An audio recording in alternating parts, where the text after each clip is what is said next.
Welcome back to the Sound for More channel. Today I have the pleasure to introduce you to the Wavetable Generator inside Faceplant. Before I continue, I would like to remind my viewers to subscribe as it helps with growing the channel. Thank you very much. Okay, so we are inside Faceplant. Let's click News to create a new patch or preset. And let's click here to add the generator, and indeed we have the option of selecting or to select a wavetable.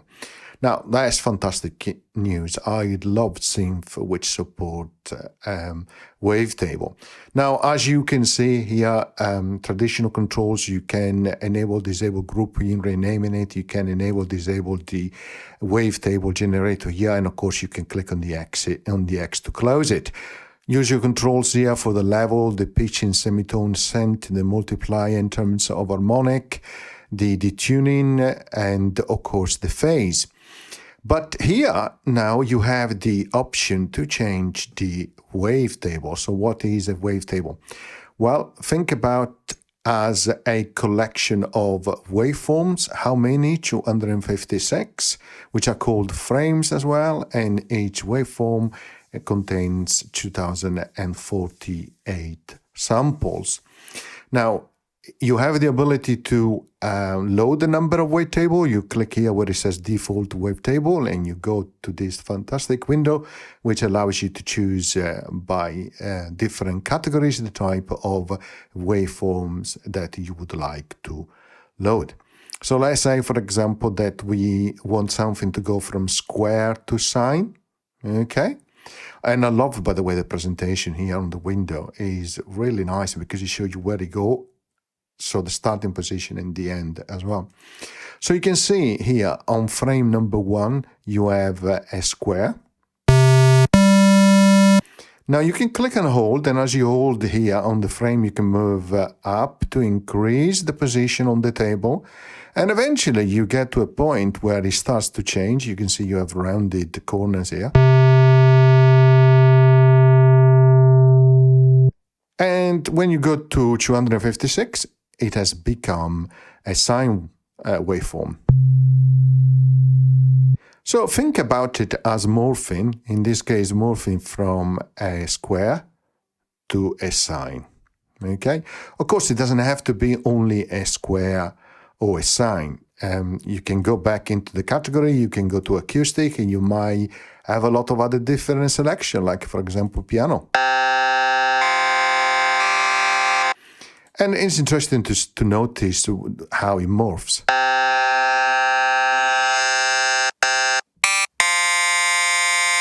Let's go back to the previous one. You can go up and down here to the previous one or the next one. Of course, the envelope here will play a part to it, right? Particularly on a piano note.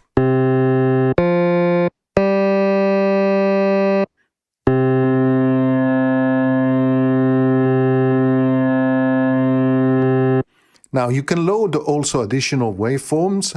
Of course you can, as long as they have the standard format. You can add here a location, and then for that location, as per the sample generator, then you can bring in additional wavetables.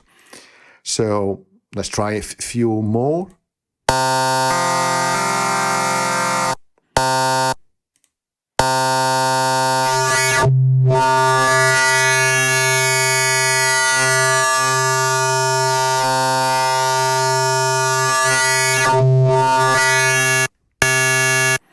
You have an additional option here, which is band limit. Think about it as a low pass filter.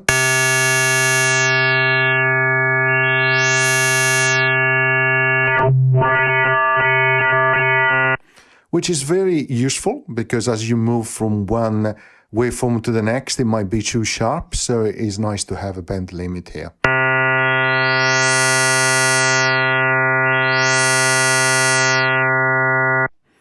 Now, as I mentioned earlier, the power of having a wavetable synth is you can move from one waveform to the next. Okay, of course you can do it manually like so, but the beauty is that then you can add a modulator. So if you go to this section, let's introduce the modulators very quickly, but there is an upcoming tutorial which will explain them in full. You can click on here, select an LFO, and then here where it says plus, you click on it and you can choose here the frame here. You can click here where it says plus, okay? When you've done that, nothing will happen again, because you need to set the intensity. Click and hold here and move it up.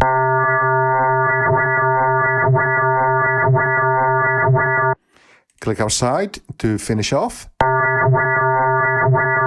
And now you have this low frequency oscillator here, which is moving between the different waveforms in the wavetable.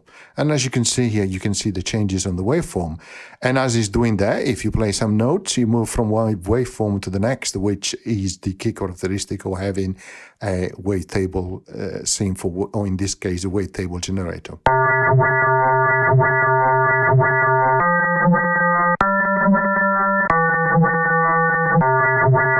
Of course, when we go through the modulator, you will be able to set the speed, the proper intensity, multiple destination, etc., etc. But for now, you can see how useful it can be, right? So, and as you can see here, there are so many type of wavetables already included in Faceplant, which is amazing.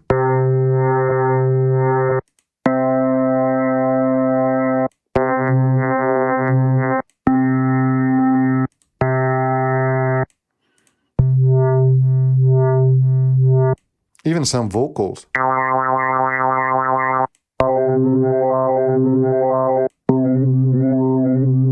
Some spectral.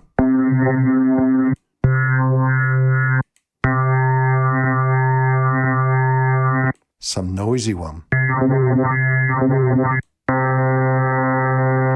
It's really interesting.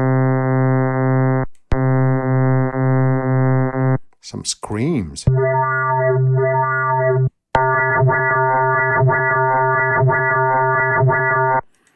So, and as always, you can add an effect. My favorite one, as we go through the tutorial for now, is the reverb.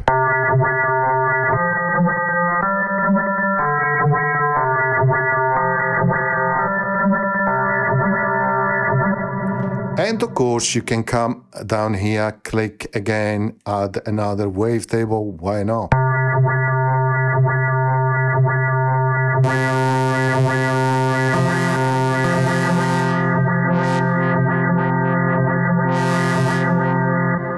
And we could press on the plus there, go here on the frame again, set the intensity, right?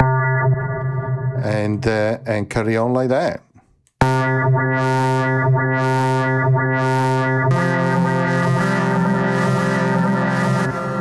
Therefore, you can hear how complex the sound can become. We have two wavetable generator. And of course, don't forget that you can add now your analog generator, your noise generator, your sample generator, which we have already seen. So it's amazing.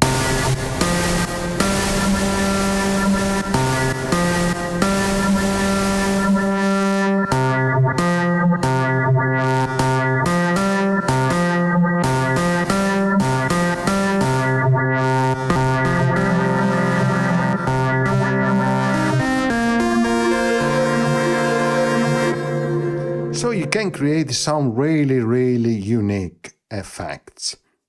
So I love Faceplant, it's really so good. I hope you enjoyed the tutorial, and as always, see you next time. Bye.